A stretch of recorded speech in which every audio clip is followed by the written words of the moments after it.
Hello friends, welcome to சுவையான சமையல்.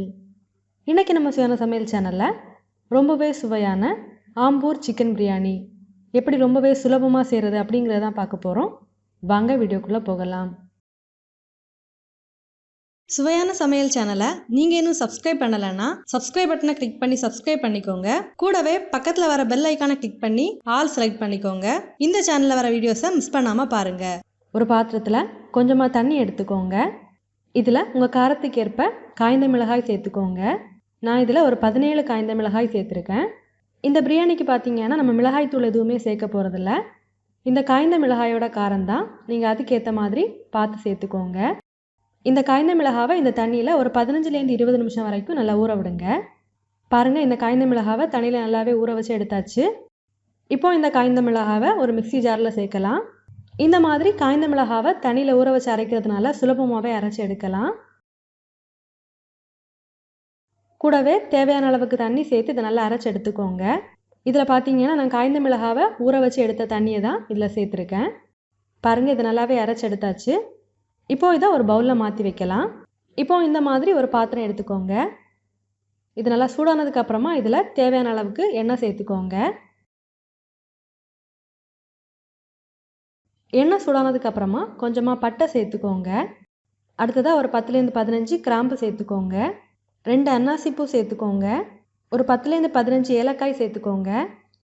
5 வெங்காயம் கட் பண்ணி சேர்த்துக்கோங்க. வெங்காயம் சீக்கிரமாக வதங்குறதுக்கு தேவையான அளவுக்கு உப்பு சேர்த்து இந்த வெங்காயத்தை நல்லா செவக்க வதக்கி எடுத்துக்கோங்க. வெங்காயம் நல்லா பொன்னிறமாக வதங்கி வந்ததுக்கப்புறமா 2 டேபிள் ஸ்பூன் பூண்டு விழுது சேர்த்துக்கோங்க. பூண்டு விழுதோட பச்சை வாசனை போகிற அளவுக்கு இதை நல்லா வதக்கி விடுங்க. அடுத்ததாக 2 டேபிள் ஸ்பூன் இஞ்சி விழுது சேர்த்துக்கோங்க. சேர்த்துட்டு பச்சை வாசனை போகிற அளவுக்கு இதை நல்லா வதக்கி எடுத்துக்கோங்க. இஞ்சி பூண்டு விழுதோட பச்சை வாசனை போனதுக்கப்புறமா 3 தக்காளி கட் பண்ணி சேர்த்துக்கோங்க. தக்காளியும் நல்லா வதக்கி எடுத்துக்கோங்க. பிரியாணி செய்யும்போது நம்ம சேர்க்குற வெங்காயம் தக்காளி எல்லாத்தையுமே நல்லா வதக்கி எடுத்தோம் அப்படின்னா தான் பிரியாணி ரொம்பவே சுவையாக வரும். அதனால் வெங்காயம் தக்காளி எல்லாத்தையுமே நல்லா வதக்கி எடுத்துக்கோங்க. பாருங்கள், வெங்காயம் தக்காளி எல்லாமே நல்லா வதங்கி வந்தாச்சு. இப்போது இதில் நம்ம அரைச்சி எடுத்து வச்சுருந்த காய்ந்த மிளகாய் விழுதையும் சேர்க்கலாம். சேர்த்துட்டு பச்சை வாசனை போகிற அளவுக்கு இதை நல்லா வதக்கி எடுத்துக்கோங்க. இப்போ பாருங்கள், நம்ம சேர்த்துருந்த வெங்காயம் தக்காளி எல்லாமே நல்லா வதங்கி நல்லா பேஸ்ட் மாதிரி இருக்குது. எண்ணெயும் நல்லாவே திரிஞ்சு வந்திருக்கு. இந்த அளவுக்கு நல்லா வதக்கி எடுத்துக்கோங்க. இந்த அளவுக்கு நல்லா வதக்கி செய்யும்போது பிரியாணி ரொம்பவே சுவையாக இருக்கும். இப்போது இதில் ஒரு கைப்பிடி அளவுக்கு கொத்தமல்லி தழை கட் பண்ணி சேர்த்துக்கோங்க. கூடவே ஒரு கைப்பிடி அளவுக்கு புதினா தழையும் சேர்த்துக்கோங்க. சேர்த்துட்டு நல்லா வதக்கி விடுங்க. பாருங்கள், இதையும் நல்லாவே வதக்கி எடுத்தாச்சு. இப்போது 1 கிலோ சிக்கன் எடுத்திருக்கேன். லெக் பீஸை இந்த மாதிரி கட் பண்ணி எடுத்திருக்கேன். இப்போது இந்த சிக்கனை இதில் சேர்க்கலாம்.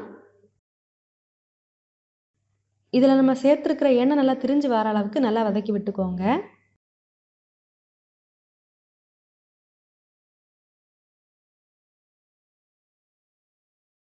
மசாலாவோட சிக்கனை சேர்த்து நல்லா கலந்து விட்டதுக்கப்புறமா 1/2 கப் அளவுக்கு தயிர் சேர்த்துக்கோங்க. இதையும் சேர்த்து நல்லா கலந்து விடுங்க. இப்போது இதில் ஒரு எலுமிச்சம்பழத்தோட சாறு சேர்த்துக்கோங்க. சேர்த்து நல்லா வதக்கி விடுங்க.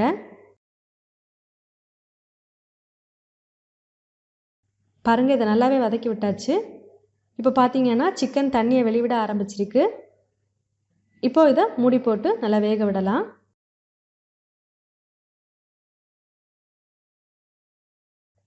அடி பிடிக்காமல் இருக்கிறதுக்காக இடையில இந்த மாதிரி நல்லா கிளறி விட்டு வேக வச்சுக்கோங்க.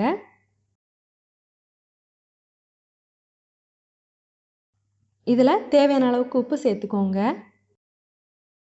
சேர்த்து நல்லா கலந்து விடுங்க.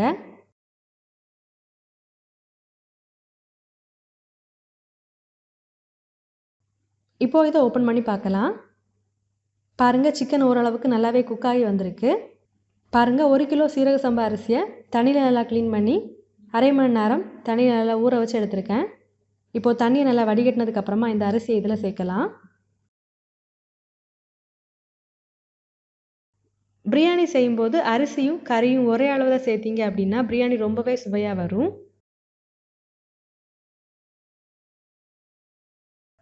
இதில் நம்ம எடுத்துருக்கிற 1 பங்கு அரிசிக்கு 2 பங்கு சுடுதண்ணி சேர்த்துக்கோங்க.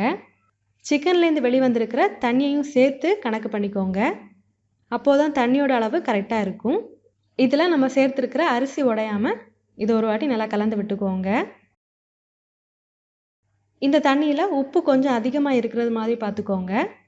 அப்போது தான் பிரியாணி குக்காகி வரும்போது உப்பு கரெக்டாக இருக்கும். இப்போது இந்த தண்ணியை நல்லா கொதிக்க விடலாம். பாருங்கள், இது நல்லாவே கொதிக்க ஆரம்பிச்சாச்சு. இதை ஒரு வாட்டி அரிசி உடையாமல் கலந்து விடுங்க. இப்போ இதை ஒரு 2 நிமிஷத்துக்கு மூடி வைக்கலாம். அடி பிடிக்காமல் இருக்கிறதுக்காக இடையில இந்த மாதிரி நல்லா கிளறி விட்டு வேக வச்சுக்கோங்க.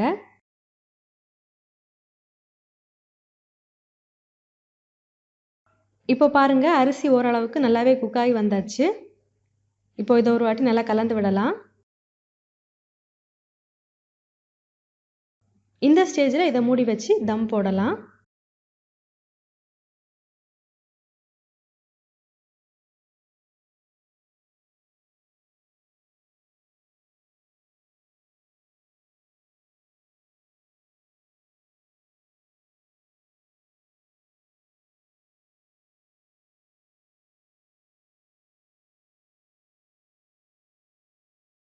இந்த மாதிரி மேலே ஒரு வெயிட் எடுத்து வச்சுக்கோங்க.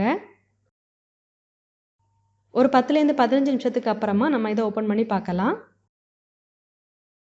பாருங்கள், இப்போ நம்ம இதை ஓப்பன் பண்ணி பார்க்கலாம். இதில் கொஞ்சமாக நெய் சேர்த்துக்கோங்க. பாருங்கள், பிரியாணி ரொம்பவே சூப்பராக ரெடி ஆயிடுச்சு. பாருங்கள், சிக்கன் நல்லாவே சாஃப்டாக குக்காகி வந்திருக்கு. நீங்களும் இந்த மாதிரி செஞ்சு பாருங்கள். செஞ்சு பார்த்ததுக்கு அப்புறமா உங்கள் கமெண்ட்ஸை மறக்காமல் எங்களோட ஷேர் பண்ணுங்கள். இந்த வீடியோ உங்களுக்கு யூஸ்ஃபுல்லாக இருந்துச்சு அப்படின்னா உங்கள் நம்மளோட பகிர்ந்து கொள்ளுங்கள். நீங்கள் இன்னும் நம்ம சுவையான சமையல் சேனலை சப்ஸ்கிரைப் பண்ணலைன்னா மறக்காமல் சேனலை சப்ஸ்கிரைப் பண்ணிக்கோங்க. இந்த மாதிரி சுவையான ஒரு ரெசிபியோட நான் உங்களை சந்திக்கிறேன். அது வரைக்கும் சுவையாக சமைங்க, சுவையாக சாப்பிடுங்க. நன்றி.